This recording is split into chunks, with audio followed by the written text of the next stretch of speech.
we'll do the countdown. 3, 2, 1. Good morning. I'll call the Kansas County Health and Human Services Committee to order.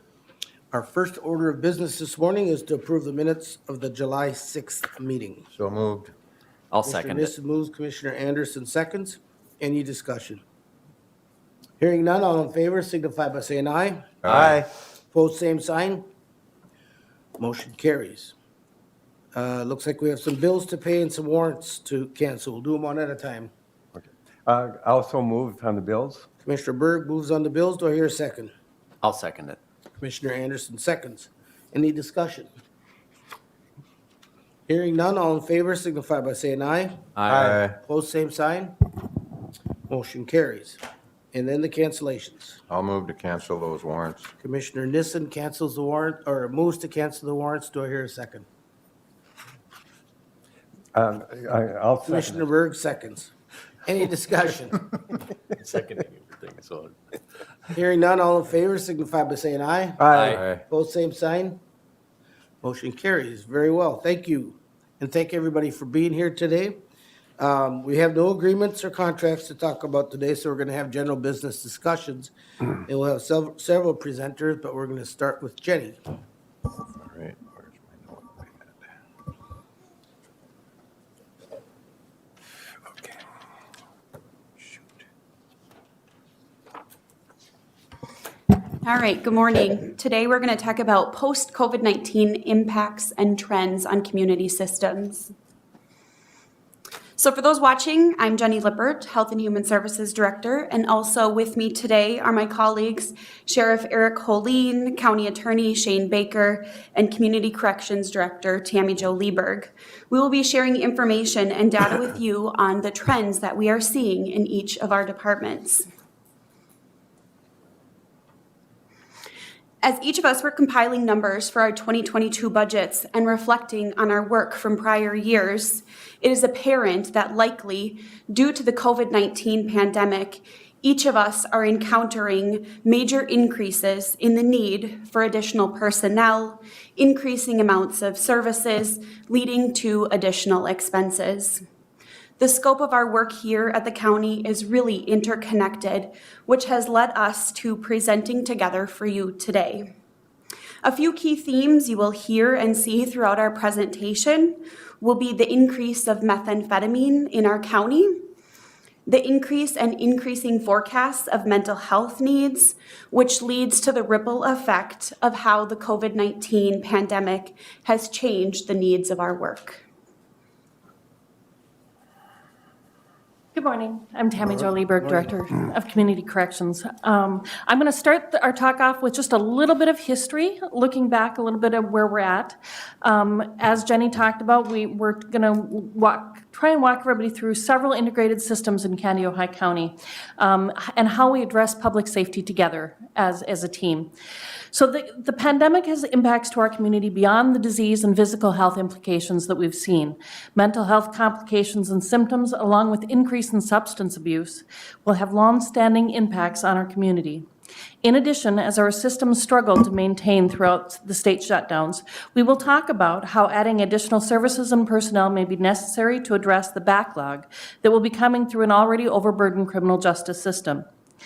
So if we look back, before COVID-19 hit, the national surveys showed that 19.7 million adults battled substance abuse in 2017. That means, and then 1 out of every 8 adults struggled with both alcohol and drug use simultaneously. 1 in 5 Americans suffered from a diagnosable mental illness, and in 2017, 8.5 million Americans adults suffered from both a mental health and disorder and a substance disorder, calling what we call co-occurring disorders.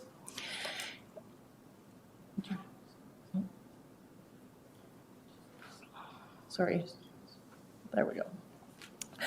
What we see now with COVID-19 is that adults surveyed by the CDC, we're seeing a 3% or 31% of respondents reporting increased anxiety and depression, having increased substance abuse, that we're seeing high numbers of crime rates when we talk about violent crime, and we have a lot of global health threats across the board of, looking at the isolation, the fear, and the stigma. So when we look at the national numbers, we're seeing this both nationally and locally. So we want to kind of talk about how that affects us going forward. Historically, we know from previous pandemics, the adverse mental health effects of disasters and pandemics have long-lasting impacts on other than health. Mental health as it needs to be addressed. If history is a predictor, we should expect a significant increase in mental health needs long after the pandemic resolves, in addition to what we already saw, what we were talking about, these problems in 2017. Individuals in our community experienced stress, anxiety, fear, loneliness, and isolation, amplifying or triggering mental health disorders such as anxiety, depression, OCD, and PTSD in our community. Physical isolation alone or with family members can increase risk of mental health, substance abuse, and domestic violence for the most vulnerable populations we serve, our elderly, our children, and the disabled. We do not yet know all of the impacts of COVID-19 on crime and victimization rates, but we do know that we did see a reduction in some crime rates in the United States, particularly crime rates such as DUIs, burglaries, embezzlements, crimes of opportunity. Where we saw the increase is in our most violent offenses, which are domestics, assaults, murders. What increased? So as we look through that, we're going to kind of walk through the Sheriff's Department, County Attorney's Office, Social Services, and Probation, Community Corrections, and talk about how all of this impacts us as we go through the system. It's a very complex system, so hopefully we can kind of break it down to a more simplified process and then explain how this has been impacted by it.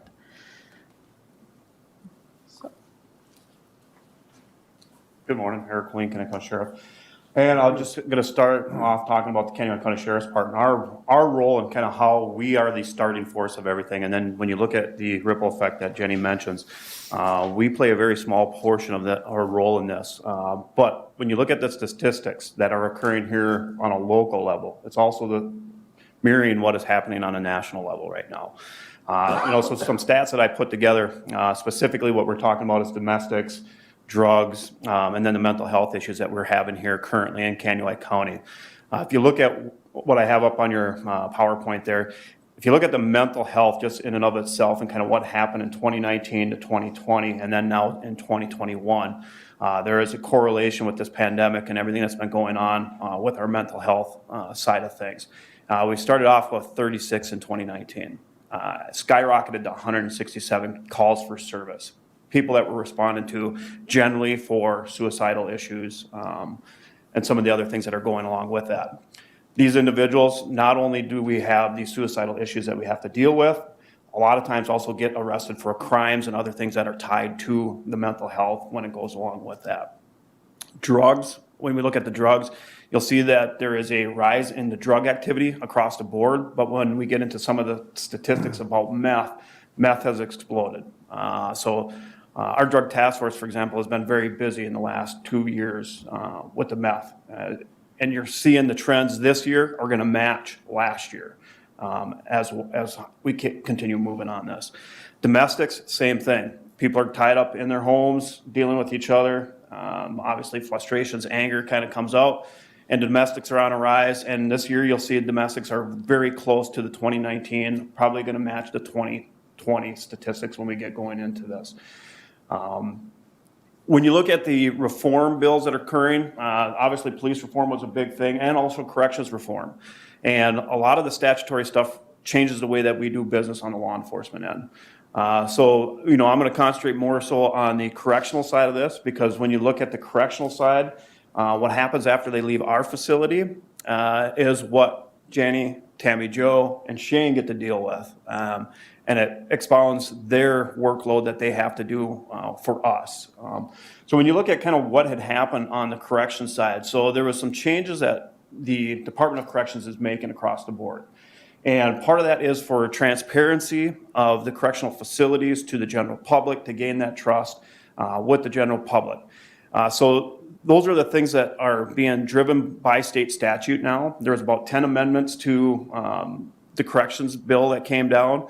I'm only going to talk about 5 because 5 of them are going to address mainly my facility as well as what these other agencies have to supply for us in exchange for that. There's also some statutory language changes. That statutory language change is really important to us in law enforcement and obviously the county attorney's office because it affects the way that we do business and things that we're required to do. When it becomes statute, we are required to do those things. When it's a rule, it's a little bit different. It gives us guidance as to what we should be doing. So that's going to be some of the catch-22, and that's why you'll see on the bottom section there, it talks about the language side of it. It just changes where this information is going. Some things that used to be rules are now statute because the legislative body felt that it was important enough that we have to follow these things. So some big things that you're going to see that is going to be coming out of this year that occurred. So when we look at mental health, anytime that anyone comes into a correctional facility, we have to do a mental health assessment. And not only that, we have to do a medical assessment within that 24 hours. That mental health assessment doesn't just stop at that first time that they come in through the door. We're required to do continuing care from here on out, and then also exit planning. So before in the past, what we used to be able to do as someone came into a correctional facility, once they left our facility, we didn't have to worry necessarily about their exit plan, except for Tammy, Joel. And then we, as the facility that held them, they were no longer our worry. We didn't have to worry about if they got continuing care after they left our facility. Now, by state statute, they are requiring us as the sheriff's office to ensure that those exit plans are in place before they leave. So they have hopefully a higher statistic of going to get the help versus just not following through. There's also the requirement for us to share medical information. If you look at what Iowa did here this last year, one of the things that Iowa did is statewide, they required all sheriff's office to have a tie-in with the current medical facilities that they could share all this information with. Whereas right now, we have to get a release every single time that we want to share information or someone wants the information from us and or if we need to get that information from another medical facility. So it is going to make some requirements for us when it comes to those sides of things. Now, some assessment stuff and then also some other things when we talk about use of force, things like that, they're going to mandate that we do certain reporting requirements. We've generate these reports already. It's just that rather than it's being in the rules section, it's now in the state statute. So we're required by statute to make sure that we end up putting that information out there. And we also have to be compliant. If we're not compliant, some of the big things when we look at not being compliant is what can occur afterwards. And I'll get into that in the next 2 PowerPoints after we talk about some of these things. So I talked about the inmate release of information. So now every time they come in, they sign that release so that we can get their information, pass it along to them. There's also some new death review teams that have come out of this last legislative body, and then also some duty report and things like that for us. Now, when we look at the licensing action, the PowerPoint that you have up on your screen right now, that is the old DOC licensing actions as to what it used to be. And you can see it's kind of a spider web of how they handle a complaint. And then also how do they handle a deficiency within a facility. What they're looking to do or try to do is they tried to streamline it to make it a little bit more easier for someone to follow. So then that way we also had a way to remedy the issues that we might have had within a facility.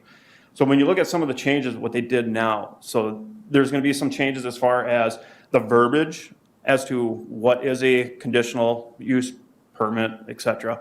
And also they have the ability or power and authority to also limit the number of people that we take into our facility, as well as while under that corrective action, if we can even house or board any individuals. The importance to some of these actions that we're talking about, just so you understand, as county commissioners. Right now, we guarantee that $1.4 million will come to Kansas County in boarding fees. That helps reduce the tax levy by about 1.4 to 1.5, or not, sorry, 4.5% every year. So we try to help with that levy by doing the boarding and stuff like that. If we get in that conundrum of we're not following DOC rules, we're not able to meet the goals and expectations of them, they may restrict us, which then takes away that 4.5 portion of the levy. So just so you're kind of aware, that's why for the correctional side of it, it's very important that we're following the rules and doing what we need to do. Now, the last four that I got up here, just so you understand, that just breaks down what each one means when they do a corrective action on us, and also the limiting factor. So if you look at the blue and the gray one, that's kind of your lower end type violation. The blue, we won't have any changes that has to occur within the facility. We can still maintain our boarding stuff. We've just got to work towards fixing the problem that the DOC inspectors find. The gray, when we start getting into the gray one, that's when they start restricting us as to what we can start doing after that. Can we take in new boardies? Can we take in anyone else in our facility? And we have to be working towards a resolution. When we get into the orange and the dark blue-gray one, that's where we start losing the ability to have the facility operating at full capacity. That's where they run into the risk of they could complete all the way to complete shutdown for not following the rules and regulations of the DOC. Now, the nice thing about this last legislative change, though, it also gives us a ability to remediate what had occurred. So we can appeal it to the commissioner as well as the state courts if we need to. So bad thing is it doesn't give us a timeline. So if restrictions are put on us, we don't have a timeline as to when we could be back to full operating capacity. And then, as you'll see, as individuals get arrested, come out of that process, and they end up in the hands of the other departments, it just gets compounded for them, the workload that they also have to do. Prime example, you look at meth right now. So meth has exploded in Kansas County. It's what's keeping us busy. Just ask the Drug Task Force, if you ever get a chance to see some of their presentations. It's out there, and it's the king right now. Thank you. Jenny, would you prefer we hold our questions till the end or Okay. Thank you, Sheriff.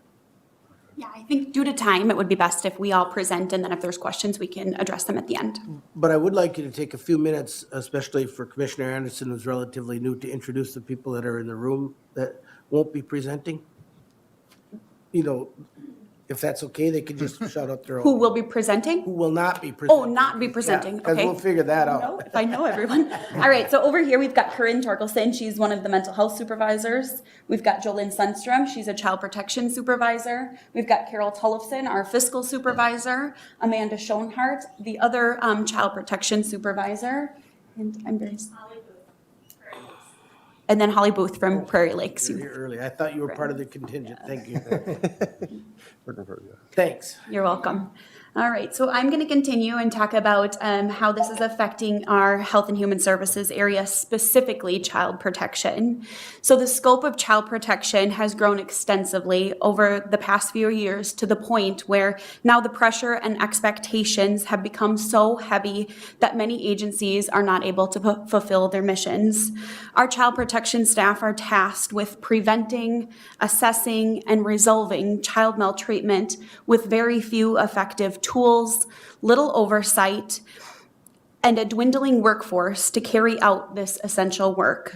The current trends our county is seeing that has had a significant impact on the child protection area is the amount of intake reports coming into our office, and many of them being tied to drug-related issues, meth being a major drug that leads to the involvement of child protection. When families come to the attention of child protection, a worker is being asked to ensure the immediate safety of the child while also trying to fix the underlying issues that often fall beyond their competence. That might be their drug addictions or their mental health problems. Also, by design, the child welfare system is reactionary. Since we usually are unable to support families before an instance of child abuse or neglect is suspected, we are forced to react to the children after they come to the attention of child protection. Throughout the past years, our child protection team has experienced high volumes of increasing intakes and referrals, which leads to larger caseloads for our workers, along with the increasing and varying complexities that seem to occur more routinely in every case we're involved in. The slide you see right now shows the number of child protection intakes that we are completing, the investigations we're completing each month. So this is current trends from the last 6 months of data of 2021. So you can see there's two different avenues that our agency can go when responding to a child protection report. Our staff decide on what the most appropriate approach is, whether that's a traditional investigation, which you see on the top and then the lower left-hand side of the graph, or if a family assessment response would occur. When children are at serious and immediate risk of harm, we would always do the investigation route, and then we don't offer a family assessment response. The family assessment response is a softer approach to the situation if there's no immediate danger risk to the children. The family assessment response ensures the children's safety and family stability by building on family strengths and responding to the individual needs. So you can see at any given time, we can have a major spike in the investigations we have to do. Just last month in June, we had 30 investigations that we did here in Candiway County. That's pretty incredible. And you can see even just from the 2019 data to 2020, how it's increased, and then where we're trending. We're gonna be right in that 2020 benchmark when we end the year 2021, most likely.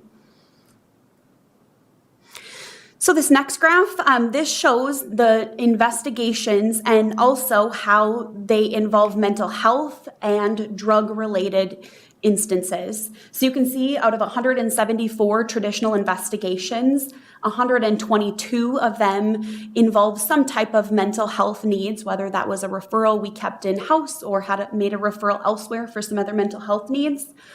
And then of those 174 cases, 110 of them there was some type of drug involvement. And again, you can see the same thing for the family assessment. The next data I have up here, so once after the investigation occurs, our cases then move to the ongoing team for case management. So here is the data from 2017 through 2020. So the top is going to be the cases at the end of each year that were opened for case management.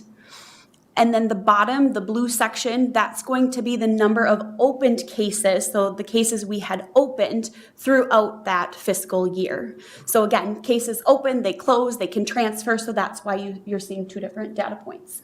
Mm-hmm.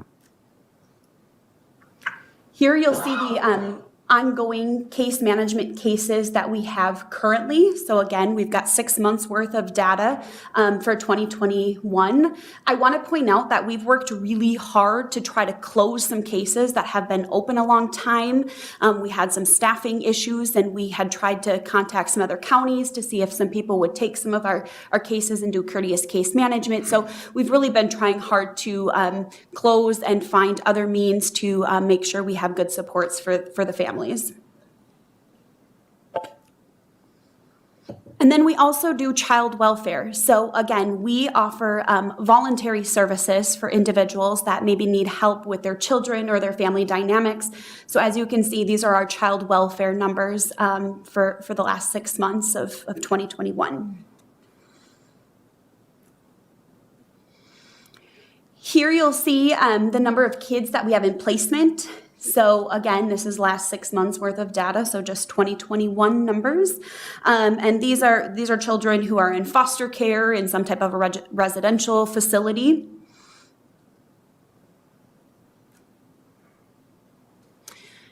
And then this slide, you're seeing our involvement with court. So the number of families that we have involved in court. And you'll hear from County Attorney Shane Baker after my presentation that can, again, show the ripple effect of how we have child protection cases and how that burdens then the county attorney's office.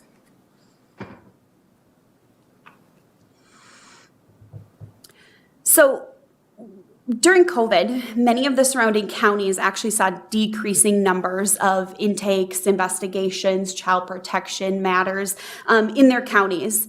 We really did not slow down. As you can see from the data that I've shown today, we really saw increases, and I think we can attribute those increases for the number of reports that we're actually getting from law enforcement being involved, again, primarily drug-related cases, and also the increase in mental health issues, all likely outcomes from the COVID-19 pandemic.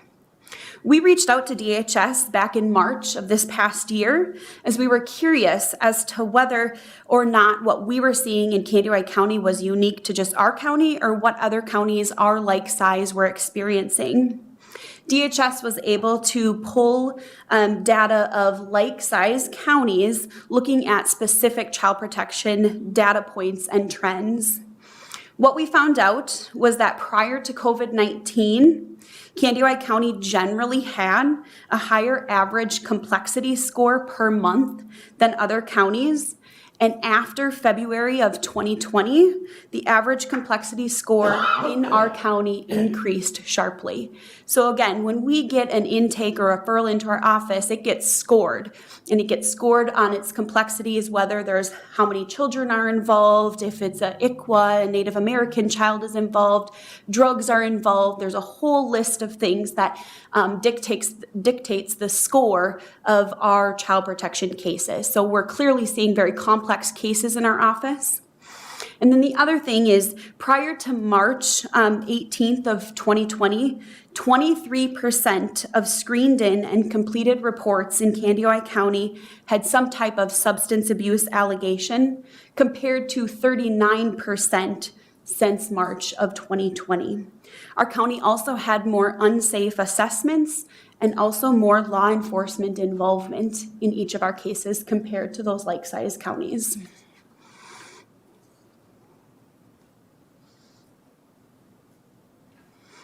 The complexities of the cases that we're seeing, again, very concerning. We have a number of cases where multiple fathers are involved, family members across the state and even in different countries, sex trafficking cases, on top of the major amount of substance use and mental health concerns. This is hard when placing children, as it adds more staff time and difficulties to each case. Our staffing numbers in child protection have remained fairly stable until this past year. Prior to the pandemic, we were generally seeing increases to the number of reports and investigations leading to open child protection cases amongst our agency. We unfortunately had a great deal of staff burnout amongst our team, leading to high numbers of staff turnover. With many open positions this past year in child protection, we had to hire new staff, a new supervisor, and decided to add 2 lead workers to assist with the changes, the training, the day-to-day questions, and generally oversight of this area. This has been a successful model with positive changes and has allowed us to retain staff and assure we are meeting the mandated and statutory requirements of child protection. With so much staff turnover, we spent a lot of time and money on staff training and retention efforts. With every investigation and open case in child protection, there is not only staff time, but also additional expenses that the county incurs. These could be anywhere from hair tests, which we have to do on children who have been exposed to drugs, $90 to $180 per hair test. And we'll be honest, we just got an invoice this last month that was over $10,000 for just testing, drug testing. Paying children's placements, Greater Minnesota Shelter, Prairie Lakes Youth Programs, that's $200 a day to place these children. Foster care expenses, court mandated costs that social services has to pay for, public defenders, drug testing, supervised visitation, traveling. We have kids placed all over the state and in other states, and also just the additional mental health services. Due to time, I'm not going to go into detail, but many of our expense lines for the 2021 budget are well over where they should be. We just received our June financials where our budget lines should be around 50% as we are halfway through the fiscal year, and many line items in social services expenditures are well over this median threshold. These costs are 100% county levy dollars.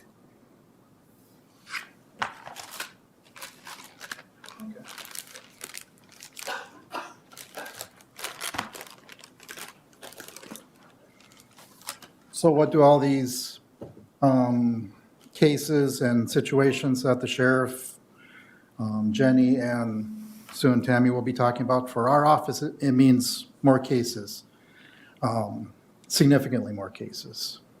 In one of my slides, I'll show that our active pending cases are double what they were pre-COVID.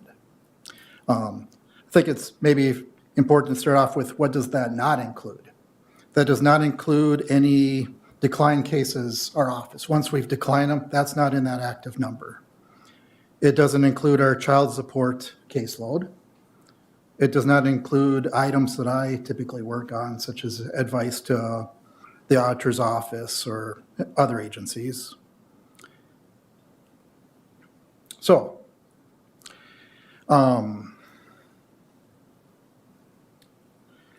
at the beginning of the pandemic in March, there were 398 active gross misdemeanor and felony cases in Candioi County. Currently, there are 628 active cases. Across the state, that number on average, has gone up 40%. For Candioi County, has gone up 58%. One of the things I've received from my agency was a presentation or a slide presentation put on by State Court Administration. They described that to clear out the backlog by June 30 of 2023 requires about 12.3 sentencings per judge per week, or they call that 115% clearance. Within that document, they call that an aspirational goal, which is kind of alarming to think that that's what they're hoping for as a best case. As far as our filings locally, this past first quarter of 2021, there were 95 juvenile criminal, child protection of 194. That was broken down by 104 chips. That is the first stage typically in the child protection process. 87 TPRs, that's termination petitions termination of parental rights petitions. And then finally 3 non-TPR permanency, that's a transfer of legal custody typically. And then major criminal, that's our felonies and gross misdemeanors, that's 739. I think it's important to know when we're talking that type of caseload, that's obviously the most significant assaults, the sexual assaults, the major theft, our drug cases, the things that staff would put in the most time, most hours, have the most complexity, have the most hearings on those.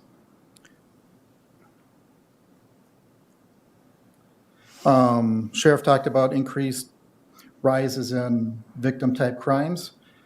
This slide here shows the number of victim contacts my victim services personnel made spanning back to October 2019.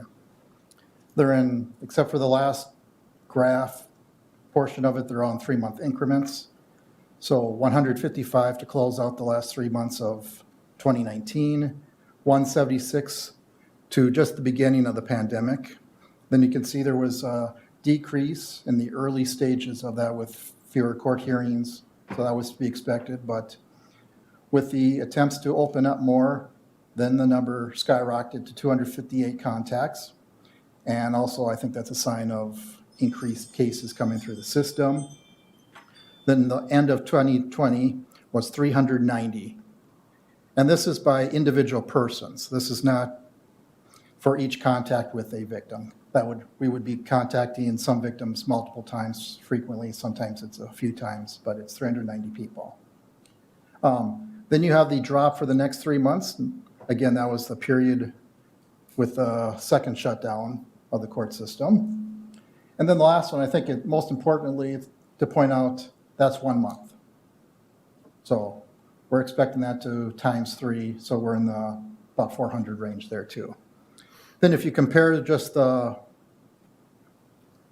years, you'll see that if you take the first 4, is going to be smaller. So for October 19 to September 2020 is going to be lower than October 2020 to September 2021. And victim contacts, that's asking them how they feel a case should be resolved. What are issues they're facing? What are their needs? How they'd like to see the case go? It begins the preparation for trial process too. So, This has meant 2 times the caseload for the attorneys in my office. We have right now pending 1,140 cases, criminal, child protection, civil commitment, forfeiture, and health and human services admin issues. The last one is things such as maltreatment appeals, I think data breach questions from Jenny's office, that kind of thing. Civil commitments, what Corinne's office works in. There we see the mental illness and the drug use issues, child protection, as Jenny talked about, and all criminal. I have 6 assistants in the office. We divide out the work with some handling almost an all criminal load, some have child protection load, but just averaging that all together, each one was handling 83 criminal cases. Like I said, some higher if they only did criminal, some lower if they did child protection. Currently, that number is 152, or 909 active criminal cases.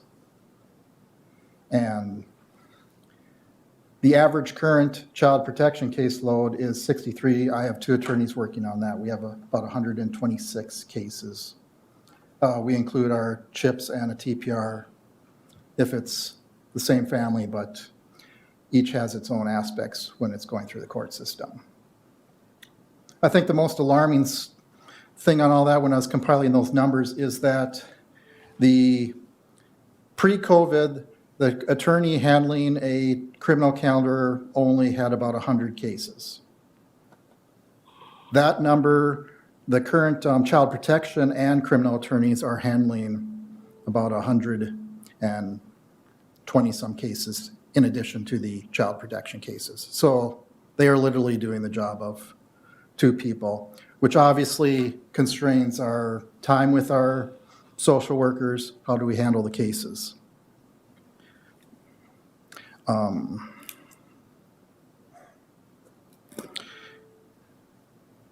On the criminal cases, I think it's important to know what goes into that process. That's all the various hearings when we're talking, especially on the felony ground.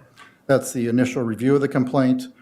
That's charging that out. Typically, if they're in custody, there's about 48 hours to get that complaint in. There is the bail hearing, another initial appearance, evidentiary hearings, or initial pretrial, potential plea bargaining or plea negotiations, plea hearings. If that doesn't take place, there's continued on for trials. And then whether it's a trial or plea agreement, then it's sentencing, and that's, Tammy will talk some of that. But of course, that's envisioning the process working without hiccups. That doesn't happen. One thing is that Tammy's office files a number of pretrial violations or probation notices to the court. So we're coming in court frequently on these cases. And that's come up more during COVID too, whether it's been for defendants requesting to have their bail lowered to get out of jail to go into treatment. We've seen a skyrocket in that, or violations of drug testing, and we're in to address that violation.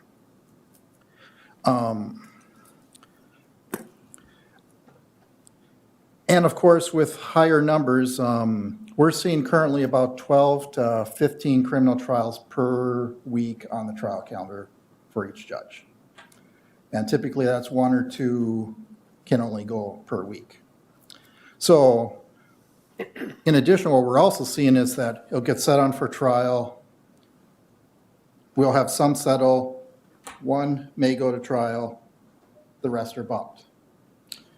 And 1 we've had recently, because he's in custody, it was set for trial beginning of June, the end of June, now it's the end of July. And what that means for staff is they're prepping for trial, doesn't take place. Then they gotta get reacquainted with the file. That doesn't happen. Then they have to go through it again. So it's also repetitive work within that individual file. On the child protection side, I think maybe the big thing to note on the increased load is for child protection cases, there are strict timelines. When a case comes in on an emergency protection issue, such as from a drug bust, those cases have to get to court within 3 business days. So that'll require staff on their end to get us all the information so we can file petitions. We get that into court. Then whenever they have their admit deny hearing, that triggers a 60-day timeline to get the trial in. So that's 2 months to gather all the discovery, meet with social workers, have conversations with the other side on resolution and potential trial.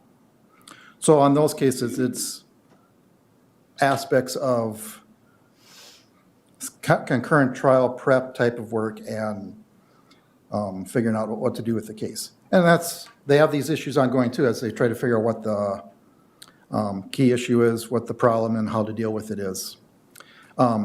After there's an admission or a trial, and frequently on CHIPs, it's an admission. Then there's a few review hearings that take place, and then a 6-month review, and then certainly typically it has to be done no later than about month 11 where we decide whether to file a termination of parental rights petition. Once that's kicked in, that kicks in another 60-day trial window for that to take place.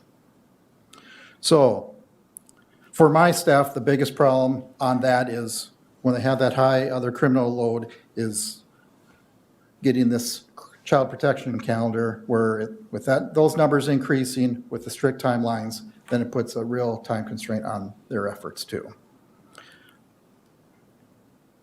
I'll turn it over to Tammy.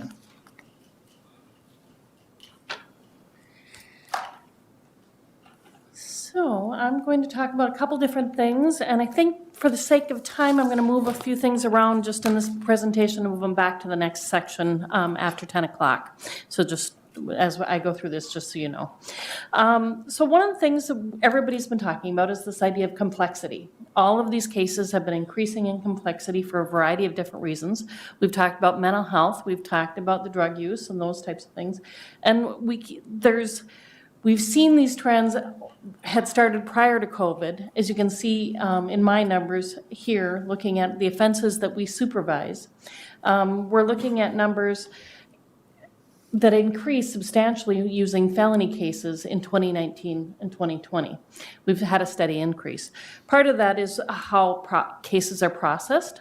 Part of it is the crime rate, the seriousness level of the crimes. But it also comes down to the fact that the state of Minnesota has been moving and transferring the idea of we're going to reduce our prison populations. As I've talked about in previous board meetings, our cases, actually, we've reduced our prison populations by 3,000 to 4,000 statewide. Well, those individuals are in our community. Those are people that we're supervising, maintaining our public safety, and it's effectively working. But that increases the complexity of the cases that the Community Corrections Department supervises in the community as well. So it's just something that there's so many different factors that increase and change what we're doing as a complex system as a whole. Part of that, as we talked about, as everybody's heard, is drug cases. As we start with the arrests that Sheriff Holeen talked about, all the way through the court system and what Shane talked about and what social services talked about, community corrections, we really have to look at all of these. They end up in my department at some point. When we talk about cases and individuals, remember in my department, that's two different things. It's an individual as a person. Many people have more than one case. So we can have different types of cases going through the system. When we look at this related to drug cases under supervision, in 2017, 25% of our cases were drug related. By 2021, now I'm looking at a difference, it's up to 45%, 46% of our cases are drug related that we're supervising in the community. A large majority of that is actually related to the methamphetamine that we were talking about. We've also seen a substantial increase in the last couple of years in terms of domestic violence assessments completed by my department. You can see in 2018, we did 65 for the whole year. Just in the last 6 months, we've done 51 of those domestic violence assessments. So as these cases start processing through the court system from last year, as you saw Sheriff Holeen's numbers that increased, they're going to start coming through our cases as well, through the court system, through the assessments.